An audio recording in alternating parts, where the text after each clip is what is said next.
کہ سورۃ البقرہ آیت نمبر 30 سے لے کر 39 تک کا مطالعہ کر جائیے، آپ کو معلوم ہو جائے گا کہ اللہ تبارک و تعالی نے آدم علیہ السلام کو فرشتوں پر جو فوقیت دی تھی، دنیا کی جو حکومت، سیادت، قیادت جو عطا کی تھی، دنیا کی معماری جو عطا کی تھی، وہ صرف اور صرف علم کی بنیاد پر ہی تھی، اس کے سوا اور کوئی سبب نہیں تھا۔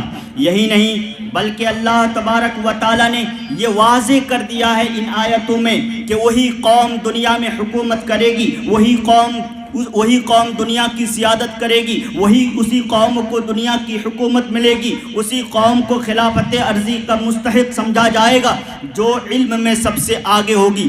لیکن جو قوم علم میں سب سے پیچھے ہوگی، علم کی راہ میں قربانیاں نہیں دے گی، اللہ تبارک و تعالیٰ کو اس بات کی ذرا بھی پرواہ نہیں کہ وہ قوم کہاں برباد ہو جاتی ہے اور کہاں مر جاتی ہے۔ حضرات گرامی، اللہ تبارک و تعالیٰ نے علم کی فضیلت کو قرآن میں جیسا کہ میں نے بتایا کہ 779 جگہوں پر بیان کیا ہے، ان میں سے چند ہی آیتیں میں بیان کر سکوں گا، حوالے کے لیے صرف چند آیتیں ہی پیش کر سکوں گا کیونکہ میرا وقت بہت کم ہے۔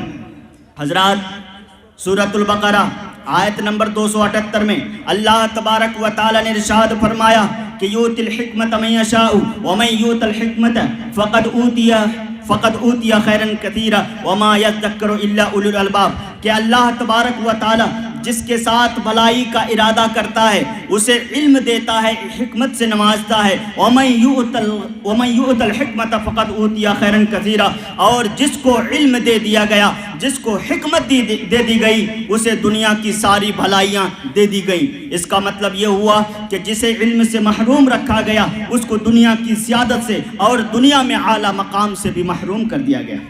حضرات گرامی، سورہ آل عمران آیت نمبر 18 میں اللہ تبارک و تعالی نے ارشاد فرمایا شہد اللہ انہ لا الہ الا ہو والملائکہ، یعنی اس آیت کا مفہوم یہ ہے کہ اللہ تبارک و تعالی نے اپنی وحدانیت، اپنی توحید اور اپنی یکتائی کی گواہی جو لی، وہ اس میں سب سے پہلے اپنے آپ کو شامل کیا، دوسرے نمبر پر فرشتوں کو شامل کیا، اور تیسرے ہی نمبر پہ ان لوگوں کو اللہ تبارک و تعالی نے اپنی توحید کی گواہی میں شامل فرمایا جن کو علم دیا گیا ہے۔ سورۃ المجادلہ آیت نمبر 11، سورۃ الزمر آیت نمبر 9، ان تمام آیتوں میں اللہ تبارک و تعالی نے علم کی فضیلت اور علم حاصل کرنے والے کی فضیلت بیان کی ہے۔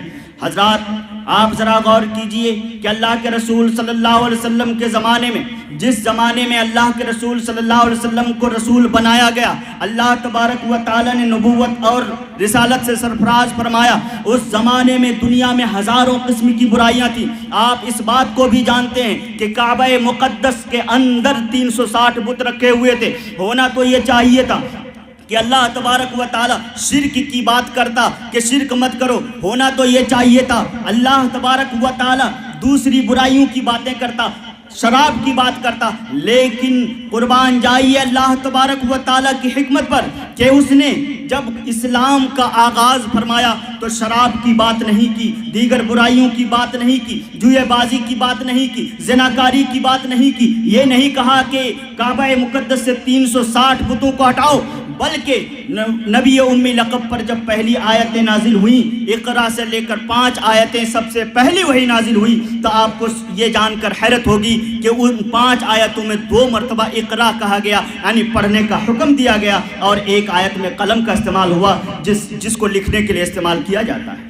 حضرات گرامی، یہ تعلیم کی اہمیت ہی ہے کہ بدر کی جنگ میں جب مشرکین کو شکست ہوئی، 70 مشرکین پکڑ کر لائے گئے، تو اللہ کے رسول صلی اللہ علیہ وسلم نے مسلمانوں کے بچوں کو ان کے سامنے بھیج دیا کہ جو آدمی، جو قیدی 10 مسلمان بچوں کو پڑھا لکھا دے گا وہ آزادی حاصل کر سکتا ہے، رہائی مل جائے گی۔ اس سے علم کی اہمیت معلوم ہوتی ہے۔ حضرات گرامی، جس زمانے میں رسول اکرم صلی اللہ علیہ وسلم نے اسلامی دعوت شروع کی تھی، لوگوں کو پیغام دیا تھا اللہ تبارک و تعالیٰ کی توحید کا اقرار کرنے کا، اس زمانے میں کتنا ستایا گیا آپ کو اور مسلمانوں کو، یہ تاریخ آپ کو معلوم ہے۔ سیدنا بلال رضی اللہ تعالی عنہ کی زندگی اٹھا کر دیکھ لو، آل یاسر کی زندگی اٹھا کر دیکھ لو، تو پھر تمہیں معلوم ہو جائے گا کہ مسلمانوں کا جینا دوبر ہو گیا تھا۔ اس وقت اللہ تبارک و تعالیٰ نے نبی اکرم صلی اللہ علیہ وسلم کو ایک دعا سکھائی۔ ہونا تو یہ چاہیے تھا کہ اللہ تبارک و تعالیٰ ارشاد فرماتا کہ اے محمد ہتھیار مانگ لو، اے محمد پیسے مانگ لو، اے محمد جواہرات مانگ لو، اے محمد ہیرے مانگ لو، دنیا کی قیادت اور دنیا کی سیادت مانگ لو۔ لیکن نہیں، اللہ تبارک و تعالیٰ نے اپنے نبی کو دعا سکھائی تو ایسی سکھائی سورہ طٰہٰ آیت نمبر 114 میں کہ وَقُلْ رَبِّ زِدْنِي عِلْمًا، کہ اے اللہ تو مجھے علم میں اضافہ کر دے۔ کیوں؟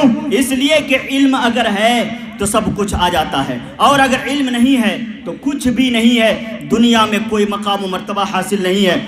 ابھی آپ تقریر سن رہے تھے مجھ سے پہلے، اس میں انہوں نے ایک حدیث پیش کی، وہ بخاری کی 4739 نمبر کی حدیث ہے۔ اللہ کے رسول صلی اللہ علیہ وسلم نے ارشاد فرمایا کہ خیرکم من تعلم القرآن وعلمہ، کہ تم میں سے بہترین لوگ، سب سے زیادہ فضیلت والے لوگ وہی لوگ ہیں جو قرآن سکھاتے ہیں، سیکھتے ہیں خود اور دوسروں کو سکھاتے بھی ہیں۔ اس کے بعد اور کوئی بات نہیں رہ جاتی۔ لیکن اللہ کے رسول صلی اللہ علیہ وسلم کی حدیثوں کی کتابیں جب آپ اٹھا کر دیکھیں گے تو کوئی ایسی حدیث کی کتاب نہیں ملے گی جس میں باب العلم یا کتاب العلم نہ ہو۔ اور امام بخاری رحمہ اللہ نے تو کتاب الایمان سے پہلے کتاب العلم کو درج فرما کر یہ پیغام دینے کی کوشش کی ہے کہ ایمان ایسے ہی لا الہ الا اللہ محمد رسول اللہ پڑھ لینے سے ایمان حاصل تو ہو سکتا ہے، لیکن وہ ایمان حاصل نہیں ہو سکتا جو اللہ کو مطلوب ہے اور جس سے معجزات اور کرامات کا ظہور ہوتا ہے۔ حضرات گرامی، یہ تمام چیزیں بیان کرنے کے لیے کافی ہیں۔ یہ تمام آیتیں، یہ چند آیتیں ہی اس بات کو بیان کرنے کے لیے بہت کافی ہیں کہ علم کی وہ اہمیت ہے جس طرح کی اہمیت دنیا میں کسی چیز کی بھی نہیں اللہ تبارک و تعالیٰ کے نزدیک۔ یہی وجہ ہے کہ ہمارے اسلاف کرام نے قرآن کی ان آیات کو پرکھا، سمجھا اور علم کے میدان میں اتنا آگے گئے کہ پوری دنیا کے رہنما اور سردار بن گئے۔ اور یہ دنیا اقرار کرتی ہے کہ یورپ میں جو سائنسی ترقی ہے آج، وہ مسلمانوں کی دین ہے۔ مسلمان علماء کے سامنے قرطبہ میں، غرناطہ میں، بغداد کی یونیورسٹیوں میں اور وہاں کی لائبریریوں سے استفادہ کر کے اسپین کے مسلمانوں کے سامنے زانوِ تلمس دہ کر کے انہوں نے وہ سائنس سیکھی اور اسی پر اپنی ترقی کی بنیاد رکھی۔ اور آج پوری دنیا یورپ والوں کے سامنے مجبور اور مقہور ہے۔ انہی لوگوں کی سائنس اور انہی لوگوں کی سائنسی تحقیقات چائنا بھی چرانے پر مجبور ہے۔ حضرات گرامی، لیکن 4 صدیوں کے بعد مسلمانوں نے علم کا راستہ چھوڑ دیا، زوال آنے لگا، وہ پسماندہ ہوتے چلے گئے۔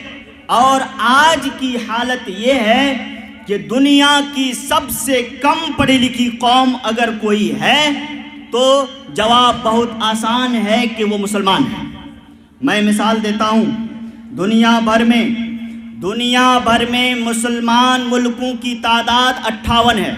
مسلمان ملکوں کی تعداد 58 ہے، 50 اور 8۔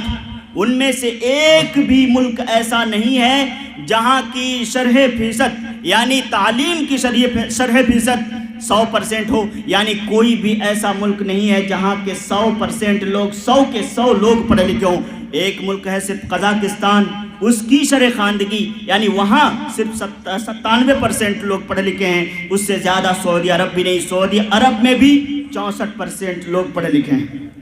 لیکن پوری دنیا میں عیسائی ممالک 22 ہیں، یاد رکھیے گا 22 ہیں صرف۔ ان میں سے 17 ممالک ایسے ہیں 22 میں سے جہاں کے 100 میں سے 100 لوگ پڑھے لکھے ہیں، باقی رہے 5۔ ان میں سے 4 ملکوں کی پڑھائی 97% ہے۔ صرف ایک عیسائی ملک ایسا ہے جہاں کے 94% یعنی 100 میں سے 94 لوگ پڑھے لکھے ہیں، اور اس سے کم پڑھے لکھے لوگ کسی بھی عیسائی ملک میں نہیں ہیں۔ حضرات گرامی، رسول تعلیم آپ کا اللہ جب فضیلت بیان کرنا چاہیے تو یہی کہا کہ میرا رسول علم والا ہے اور علم سکھاتا بھی ہے۔ یعلمہم الکتاب والحکمت، کتاب اور حکمت کی تعلیم دیتا ہے۔ حضرات گرامی، یہ حفظ خانہ ہے جو آپ لوگ چلا رہے ہیں، بہت بڑی بات ہے یہ. اللہ کے رسول صلی اللہ علیہ وسلم نے اور خود اللہ تبارک و تعالیٰ نے سورہ ہود آیت نمبر 13 میں، سورہ اسراء آیت نمبر 88 میں، اسی طرح سورہ یونس آیت نمبر 38 میں، سورۃ البقرہ آیت نمبر 23 اور 24 میں، اور اللہ کے رسول صلی اللہ علیہ وسلم نے سنن الدارمی 3357 نمبر میں، اور اسی طرح بخاری 4739، بخاری 4653، اور اسی طرح سے صحیح مسلم 2699 میں، ان تمام حدیثوں میں اہل قرآن یعنی قرآن کی تعلیم حاصل کرنے والوں کی فضیلت بیان فرمائی ہے. اللہ کے رسول صلی اللہ علیہ وسلم نے مسلم کی حدیث میں ارشاد فرمایا کہ جو لوگ کسی گھر میں جمع ہو کر قرآن پڑھتے ہیں اور اس کا مدارسہ کرتے ہیں، مذاکرہ کرتے ہیں، اللہ تبارک و تعالیٰ کی رحمت ان کو ڈھانک لیتی ہے. آپ کے گاؤں میں آپ لوگ خوش نصیب ہیں کہ یہ حفظ خانہ ہے جہاں پہ قرآن کی تعلیم ہو رہی ہے. یہ بڑی خوش نصیبی کی بات ہے کہ کورونا وبا کے دوران آپ کے یہاں سے کچھ حفاظ کرام فارغ ہو رہے ہیں اور ان کی دستار بندی ہو رہی ہے. یہ قرآن کی جو تعلیم گاہ ہے جہاں پر قرآن کی تعلیم دی جاتی ہے، اس کی عزت کیجیے آپ لوگ. برکت میں یہ کہنا چاہ رہا تھا کہ مسلمان تعلیم میں سب سے دنیا میں سب سے زیادہ پیچھے ہیں. اور ایک بات یاد رکھیے گا کہ اگر پوری دنیا میں مان لیجئے پوری دنیا میں 100 روپے ہیں، پوری دنیا میں 100 روپے ہیں، ان میں سے 46 روپے مسلمانوں کے پاس ہیں. اللہ تبارک و تعالیٰ نے 100 میں سے 46 روپے مسلمانوں کو دیے ہیں. 54 روپے میں پوری دنیا ہے، پوری دنیا. لیکن میں چند سوال کرتا ہوں، آپ جواب دیجئے گا. بہت آسان ہے کہ اتنی دولت ہونے کے باوجود دنیا میں سب سے زیادہ غریب قوم کون سی ہے؟ جواب ہوگا مسلمان. اور اگر میں سوال کروں کہ دنیا میں کون سی قوم ہے جس کے فقیروں کی تعداد دنیا میں سب سے زیادہ ہے، کون سی قوم مسجد کے باہر پیسے مانگنے کے لیے سب سے بڑی بڑی لائن لگاتی ہے؟ ان سب کا جواب ہے مسلم قوم. آخر کیوں 46 روپے آپ کے پاس اور پوری دنیا میں 54 روپے، لیکن آپ ہی سب سے زیادہ فقیر اور غریب کیوں؟ اس لیے کہ آپ کے پاس علم نہیں ہے. آپ کی دولت سعودی عرب سے، عراق سے، یمن سے، دبئی سے، قطر سے، ان تمام ممالک سے امریکہ لوٹ کر لے جا رہا ہے اور آپ کو اس مال کا فائدہ نہیں ہو پا رہا ہے. کیوں؟ اس لیے کہ آپ کے پاس سائنس و ٹیکنالوجی نہیں ہے اور آپ کے پاس علم نہیں ہے، سائنس نہیں ہے. اس لیے انہی لوگوں کی مشینیں رکھی رہتی ہیں. سعودی عرب سے تیل جاتا ہے امریکہ، وہاں صاف ہوتا ہے، وہ بھیک کے طور پر جو دے دیتا ہے کہ رکھ لو 10 روپے، وہی قیمت ہوتی ہے. یہی وجہ ہے کہ آپ غریب ہیں، یہی وجہ ہے کہ آپ غریب ہیں. پوری دنیا 54 روپے میں اور آپ کے پاس 46 روپے، تو بھی سب سے زیادہ آپ غریب ہیں. ہماری مسلم قوم کی تعلیمی پسماندگی کا ایک اور آئینہ میں دکھاتا ہوں آپ کو. 606 یونیورسٹیاں صرف پوری مسلم دنیا میں 58 ممالک میں صرف اور صرف 606 یونیورسٹیاں ہیں. اور ایک ہمارے ہندوستان میں کتنی یونیورسٹیاں آپ کو پتا ہے؟ ہمارے ہندوستان میں 979 یونیورسٹیاں ہیں. 979 یونیورسٹیاں ہیں. ہمارے تمام 58 ممالک میں مل کر کے 606 یونیورسٹیاں، اور ایک ہندوستان میں 989 یونیورسٹیاں پرائیویٹ وغیرہ لگا کر کے. آپ سمجھ سکتے ہیں کہ ہندوستان کے مقابلے میں پوری مسلم دنیا کے پاس اتنی یونیورسٹیاں نہیں ہیں. ظاہر سی بات ہے یہ ایک مظہر ہے، آئینہ دار ہے کہ ہم سب بہت ہی پیچھے ہیں. جبکہ اللہ تبارک و تعالیٰ نے سورۃ المجادلہ آیت نمبر 11 میں ارشاد فرما دیا کہ یرفع اللہ الذین آمنوا منکم والذین اوتوا العلم درجات، کہ اللہ تبارک و تعالیٰ ایمان لانے والوں کو اوپر اٹھائے گا اور ان لوگوں کو اوپر اٹھائے گا جن کے پاس علم ہوگا. یعنی اس آیت سے بھی صاف ہو گیا کہ جس قوم کے پاس علم نہیں ہوگا اللہ تبارک و تعالیٰ اس کو دنیا کی دوسری قوموں کے پیروں تلے رون دے گا. اس میں کوئی شک نہیں ہے. اور آپ روندے جا رہے ہیں پوری دنیا میں. آپ ذرا سوچئے، اس بات کو ذرا سوچئے، غور سے سوچئے گا کہ بدر کے یدھ میں، بدر کی جنگ میں مسلمانوں کی تعداد 313 تھی. ایک روایت کے مطابق 314، بہرحال 314 ہی مان لیجئے. اس سے زیادہ مسلم فوج کی تعداد نہیں تھی.